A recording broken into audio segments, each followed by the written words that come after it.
नमस्कार, आप देख रहे हैं न्यूज़ वन इंडिया। मैं हूं आपके साथ सृष्टि पांडे। बाबरी विध्वंस केस में आज बड़ा फैसला आया। सभी 32 आरोपियों को बरी किया गया। घटना पूर्व नियोजित नहीं थी, जज की तरफ से साफ किया गया। घटना अचानक हुई थी। जज एसके यादव ने कहा, नेताओं की भूमिका के पूरे साक्ष्य नहीं है। बीएसपी नेता अशोक सिंघल के खिलाफ में कोई साक्ष्य नहीं है। फोटो वीडियो फोटोकॉपी में जो सबूत है उससे कुछ भी साबित नहीं होता। आरोपियों ने भीड़ को रोकने की कोशिश की। अराजक तत्वों ने ढांचा गिरा दिया। आडवाणी, जोशी, उमा भारती बरी किए गए। कल्याण सिंह, ऋतुगोपाल दास को भी बरी किया गया। विनय कटियार, साध्वी ऋतंभरा को भी कोर्ट की तरफ से बरी कर दिया गया है। तो ऐतिहासिक फैसला। इतने वर्षों के बाद पूरे देश की निगाहें आज कहीं न कहीं इस फैसले पर टिकी थी। 6 दिसंबर 1992 को अयोध्या में विवादित ढांचा ढहाए जाने के आपराधिक मामले में 28 साल के बाद सुरेंद्र कुमार यादव की विशेष अदालत ने यह अपना बड़ा फैसला, सबसे बड़ा फैसला सुना दिया है। जज ने फैसला पढ़ते हुए कहा कि विध्वंस पूर्व नियोजित नहीं था, बल्कि आकस्मिक घटना थी। विशेष अदालत ने लाल कृष्ण आडवाणी, मुरली मनोहर जोशी, कल्याण सिंह और सभी अभियुक्तों को बरी कर दिया है। आपको बता दें, इस मामले में 49 लोग अभियुक्त बनाए गए थे। 17 लोगों की पहले मौत हो चुकी थी। सीबीआई और अभियुक्तों के वकीलों ने करीब 800 पन्ने की लिखित बहस दाखिल की थी। इससे पहले सीबीआई ने 351 गवाह और करीब 600 से अधिक दस्तावेज साक्ष्य के रूप में पेश किए थे। 30 सितंबर 2019 को सुरेंद्र कुमार यादव जिला जज लखनऊ के पद से सेवानिवृत्त हुए थे, लेकिन सुप्रीम कोर्ट ने इन्हें फैसला सुनाने तक का विस्तार दे दिया था और आज ही ये रिटायर हो जाएंगे। आपको बता दें, विशेष जज सुरेंद्र कुमार यादव के कार्यकाल का अंतिम फैसला 30 सितंबर को होगा, यानी कि आज के दिन ही हुआ। सीबीआई के वकील ललित सिंह के मुताबिक उनके न्यायिक जीवन में किसी मुकदमे का सबसे लंबा ये विचारण है। इस मामले में वर्ष 2015 से वो लगातार सुनवाई कर रहे हैं।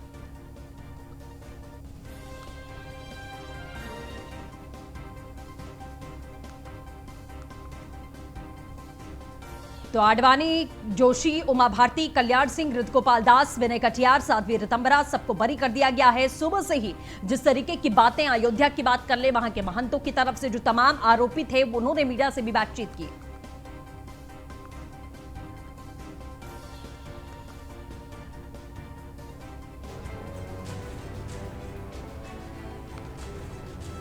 तो इन सभी को बरी किया गया है। हम आपको लगातार जो मुख्य आरोपी रहे हैं, जिनके ऊपर तमाम बड़े आरोप थे षड्यंत्र रचने के, भीड़ को भड़काने के, जो भीड़ वहां पर जुटी हुई थी उन सभी को भड़काने का आरोप लगा था, लेकिन आपको बता दें इन सभी को बरी कर दिया गया है। इन सभी का यही कहना था कि ये वहां पर भाषण देने के लिए पहुंचे हुए थे, लोगों से बातचीत करने के लिए पहुंचे हुए थे, ना कि लोगों को भड़काने के लिए पहुंचे थे।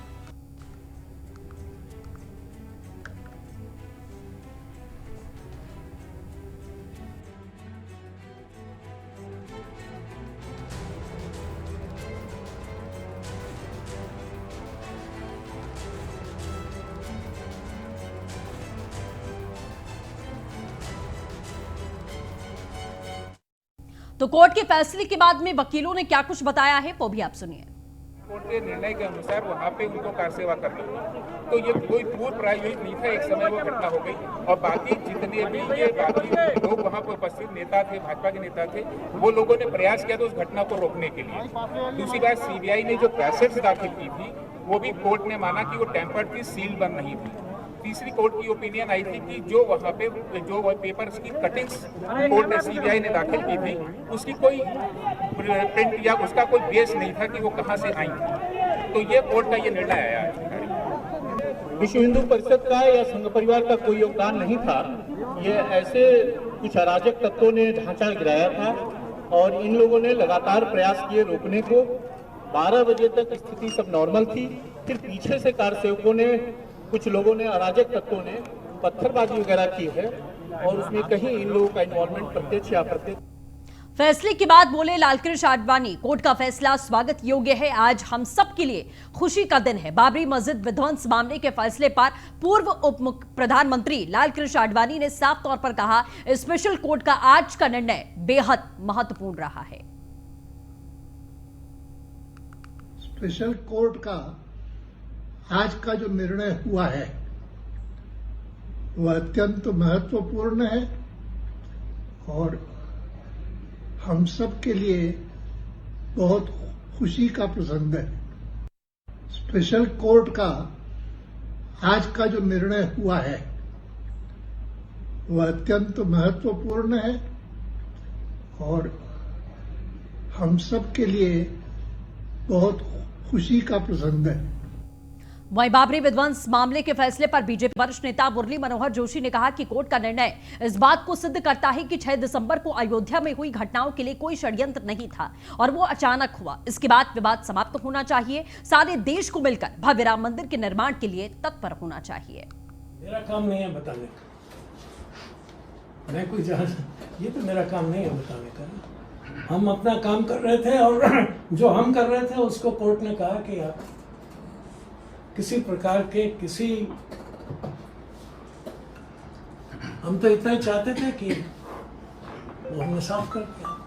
और मेरा जो असली जिसको आप कहते हैं वो ये है कि जय जय श्री राम और सबको सन्मति दे भगवान। मेरा काम नहीं है बताने का, मैं कोई ये तो मेरा काम नहीं है बताने का। हम अपना काम कर रहे थे और जो हम कर रहे थे उसको कोर्ट ने कहा कि आप किसी प्रकार के हम तो इतना ही चाहते थे कि वो हमने साफ कर दिया। और मेरा जो असली जिसको आप कहते हैं वो ये है कि जय जय श्री राम और सबको सन्मति दे भगवान। मेरा काम नहीं है बताने का, मैं कोई ये तो मेरा काम नहीं है बताने का। हम अपना काम कर रहे थे और जो हम कर रहे थे उसको कोर्ट ने कहा कि आप किसी प्रकार के हम तो इतना ही चाहते थे कि वो हमने साफ कर दिया। और मेरा जो असली जिसको आप कहते हैं वो ये है कि जय जय श्री राम और सबको सन्मति। बाबरी मस्जिद विध्वंस केस मामले में रक्षा मंत्री राजनाथ सिंह ने भी ट्वीट किया है। रक्षा मंत्री राजनाथ सिंह ने ट्वीट में लिखा है कि लखनऊ की विशेष अदालत द्वारा बाबरी मस्जिद विध्वंस केस में लाल कृष्ण आडवाणी, श्री कल्याण सिंह, डॉक्टर मुरली मनोहर जोशी, उमा जी समेत 32 लोगों के किसी भी षड्यंत्र में शामिल न होने के निर्णय का मैं स्वागत करता हूं। इस निर्णय से यह साबित हुआ है कि देर से ही सही मगर न्याय की जीत हुई है।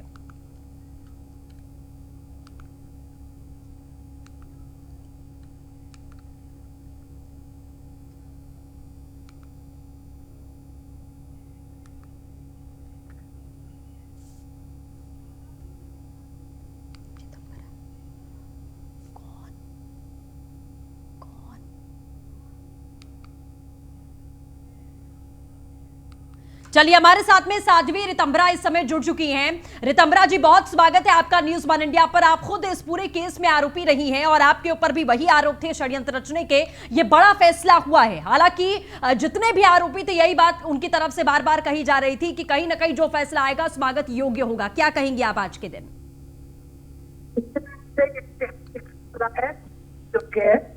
कि 28 तक हम लोग के आरोपों और आज जीत हो गई।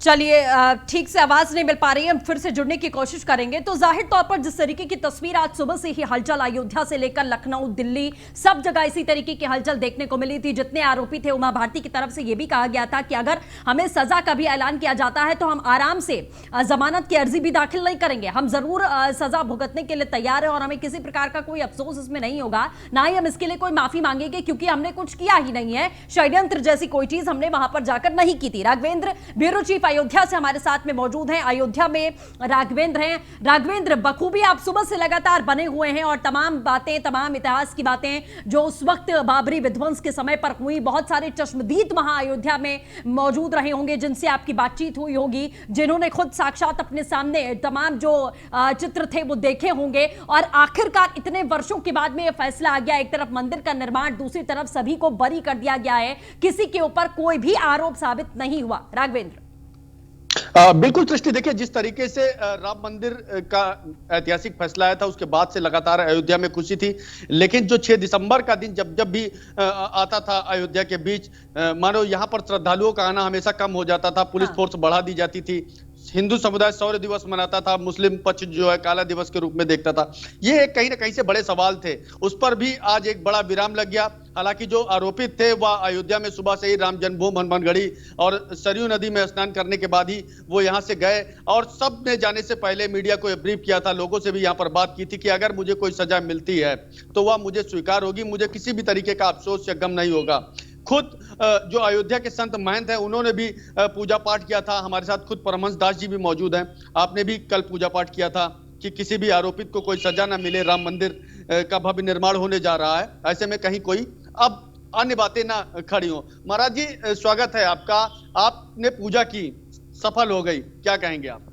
बिल्कुल, देखिए मर्यादा पुरुषोत्तम भगवान श्री राम लला के दिव्य भव्य राम मंदिर निर्माण का जब सर्वोच्च न्यायालय में जजमेंट आया था तो उसी समय सर्वोच्च न्यायालय ने साफ कर दिया था कि वो जो मस्जिद बनी थी वो मंदिर को तोड़ के बनी थी और गैर इस्लामिक थी। तो इससे हम लोग जो है तो आशान्वित थे कि जो बाबरी विध्वंस के आरोपी हैं उनको ससम्मान रिहा किया जाएगा। और आज जो है कहते हैं सत्य में जयते, सत्य परेशान होता है लेकिन कभी पराजित नहीं होता है। आज सत्य की विजय हुई है कि जो भी आरोपी थे अब वो आरोपी नहीं है, वो सम्मानित नागरिक हैं। और वैसे भी विदेशी आक्रांताओं के द्वारा जो भारत में सांस्कृतिक अतिक्रमण किए गए थे उस कलंक को कोई पूर्व योजना नहीं थी, वो तीर्थ यात्रा करने की दृष्टि से आए थे और उस कलंक को देख करके उन लोगों के मन में जोश आया और उसको ध्वस्त कर दिए थे। तो अब वो सम्मानित नागरिक हैं। जो पूरे देश में सभी धर्माचार्यों में खुशी की लहर है, सब जगह मिठाइयां बांटी जा रही हैं, सब जगह खुशी मनाई जा रही है। और आज से जो है ये माना जा रहा है कि मुगल कालीन जो है जो सांस्कृतिक अतिक्रमण किया गया था उसका पराजय हुआ है और यह सत्यमेव जयते की विजय हुई है, सत्य की विजय हुई है, भारतीय संस्कृति की विजय हुई है और मानवता की विजय हुई है। मर्यादा पुरुषोत्तम भगवान श्री राम के जो राम भक्त हैं, राम भक्तों की विजय हुई है। इससे बेहद अयोध्या में उत्साह है। महाराज जी एक बात कि मुस्लिम पक्षकार आज भी कई सारे ऐसे लोग हैं जिन्होंने खुद कहा है कि हम इसके खिलाफ उच्च न्यायालय में जो अपील करेंगे। देखिए जो बाबर के वंशज हैं, बहुत यहाँ ऐसे लोग हैं कि आतंकवादियों को बचाने के लिए सेना पर पत्थर भी मारते हैं, एंटी नेशनल नारा भी लगाते हैं, देश को बंटवारे की बात करते हैं। तो ऐसे लोगों से हम लोग डरेंगे नहीं, जम के मुकाबला करेंगे और संवैधानिक मर्यादा का पालन करते हुए मथुरा, काशी और तेजो महालय को भी बहुत शीघ्र हम लोग मुक्त कराएंगे। और जो इस तरह की बात करने वाले लोग हैं जिनको जो वंदे मातरम नहीं बोलते हैं, भारत माता की जय नहीं बोलते हैं, लेकिन देश विरोधी नारा लगा लेते हैं, उनका मुंहतोड़ जवाब देंगे। और सर्वोच्च न्यायालय, हम लोग जो है ये भारत का ही इतिहास है कि जहां 100 करोड़ हिंदुओं की आस्था मर्यादा पुरुषोत्तम भगवान श्री राम में बसती है, लेकिन न्यायपालिका का संवैधानिक मर्यादा का पालन करने के लिए हम लोग इतने दिन तक प्रतीक्षा किए हैं। तो हम लोग अनुशासित हैं लेकिन डरपोक नहीं हैं। हम लोग जो है मर्यादित हैं, संवैधानिक हैं लेकिन कायर नहीं हैं। और एंटी नेशनल जितने लोग हैं उनको मुंहतोड़ जवाब देने के लिए हम लोग सक्षम हैं। संवैधानिक मर्यादा का पालन करते हुए जो भी विदेशी आक्रांताओं के द्वारा हमारे देश में सांस्कृतिक अतिक्रमण किया गया था उसको अब हम लोग, ये श्री गणेश है, आगे मथुरा, काशी, तेजो महालय का हम लोग अब जो है शुरुआत करेंगे। महाराज जी तमाम सारे चलिए राघवेंद्र, मैं आऊंगी मुस्लिम पक्षकार हमारे साथ में इकबाल अंसारी जी इस समय फोन लाइन पर जुड़ चुके हैं। इकबाल जी, मुस्लिम पक्ष की तरफ से बहुत सारे लोग हैं जो कह रहे हैं कि आगे की अदालत में हम जरूर कहीं ना कहीं इसको लेकर अर्जी अपनी दाखिल करने वाले हैं, फैसला वो कहीं इसका अपोज करते हुए दिखाई दे रहे हैं। दूसरी तरफ आरोपियों की बात करें तो किसी के ऊपर कोई आरोप साबित नहीं हुआ है, तो क्या कोर्ट का फैसला मान्य नहीं होना चाहिए? देखिए सीबीआई का मुकदमा 28 साल सीबीआई ने सब गवाह सबूत सारे साक्ष्य पेश किए हैं। जी, जो कुछ करना होगा वो सीबीआई करेगी, वो हमारा काम नहीं है। अंसारी साहब, आप लगातार आप पक्षकार रहे हैं, जब फैसला आया उसके बाद भी आपने स्वागत किया और सभी से आप गले भी मिले, आपने जरूर स्वागत किया कि हाँ अगर कोर्ट ने फैसला सुनाया कि मंदिर का निर्माण होना चाहिए तो हो। लेकिन बाबरी मस्जिद के मामले में आज जो फैसला आया है, क्या इसे मान्य नहीं करना चाहिए? ये फैसला भी तो अदालत की तरफ से ही दिया गया है। जो फैसला 9 नवंबर को सुप्रीम कोर्ट ने कर दिया उसका तो हमने सम्मान किया। हाँ। ये मुकदमा सीबीआई का है, बाबरी विध्वंस का है, सारे साक्ष्य गवाह सबूत सब सीबीआई ने पेश किया है। हाँ। हम इससे पहले भी मांग करते थे कि 28 साल हो गया, इस मुकदमे को भी खत्म किया जाए। हम तो कह ही सकते हैं। नहीं तो अंसारी साहब, इसे आप कैसे देख रहे हैं कि अभी भी कुछ ऐसे पक्षकार हैं या कुछ ऐसे लोग हैं जो कह रहे हैं कि हम ऊपरी अदालत में जाएंगे इस मामले को लेकर, हमें यह फैसला सही नहीं लग रहा है, और कोर्ट कह रही है कि भाई कोई भी आरोप साबित नहीं हो पाया, कोई भी सबूत ऐसे नहीं मिले हैं जिसमें कहा जाए कि ये तमाम जो आरोपी हैं इन्होंने किसी प्रकार का कोई षड्यंत्र रचा या लोगों को भड़काने की कोशिश की तब ये विध्वंस हुआ। तो आखिरकार क्या आप ये मान रहे हैं कि अब इन चीजों को खत्म करके अपने भाईचारे को जैसे हम मना रहे हैं, एक दूसरे से गले मिल रहे हैं, अयोध्या में भी पूरे देश में भी मंदिर के फैसले का हमने स्वागत किया, तो हमें अब आगे बढ़ना चाहिए, आगे कोर्ट में जाने की बात करना और तरीके की बात करने का आप क्या मतलब है सर? हमने तो कोर्ट का सम्मान ही किया है। हम तो जो भी संविधान बना हुआ है संविधान की बात मानते हैं। ये कोई मेरा मुकदमा थोड़ी ना है, तो सीबीआई का मुकदमा है। सारे साक्ष्य गवाह सबूत सारे सीबीआई ने पेश किया है। कौन क्या करता है क्या नहीं करता उसके मन में क्या है, हम तो विवाद तो नहीं चाहते। हमने इससे पहले भी कहा था कि जितने लोग इस दुनिया में है, बहुत कुछ लोग हैं कुछ लोग नहीं हैं, जो लोग हैं वो बुजुर्ग हो चुके हैं, ये मुकदमे को खत्म कर देना चाहिए। हमारा तो काम यह कहना ही है, जो हम बता रहे हैं वो आपसे भी कह रहा हूँ। ठीक है, चलिए अंसारी साहब हमारे साथ जुड़ने के लिए बहुत शुक्रिया। राघवेंद्र लगातार हमारे साथ बने हुए। राघवेंद्र, सुना आपने अंसारी साहब से, आपकी भी बात हुई होगी, अयोध्या में ही रहते हैं, उनका साफ तौर पर कहना है दो तरीके की बातें निकल कर आई हैं कि मतलब सही तरीके से इस फैसले का स्वागत भी नहीं किया गया, सीधे कहा गया कि 9 तारीख को जो फैसला है हमारे लिए वो सम्मान की बात थी और हमने उसका सम्मान किया, उसके बाद क्या होता है, सीबीआई का मामला है, इसका है, इतने साल हो गए, तो कुछ सही तरीके से जवाब नहीं दिया गया। मतलब कहीं ना कहीं इस फैसले का स्वागत खुले दिल से नहीं किया जा रहा है।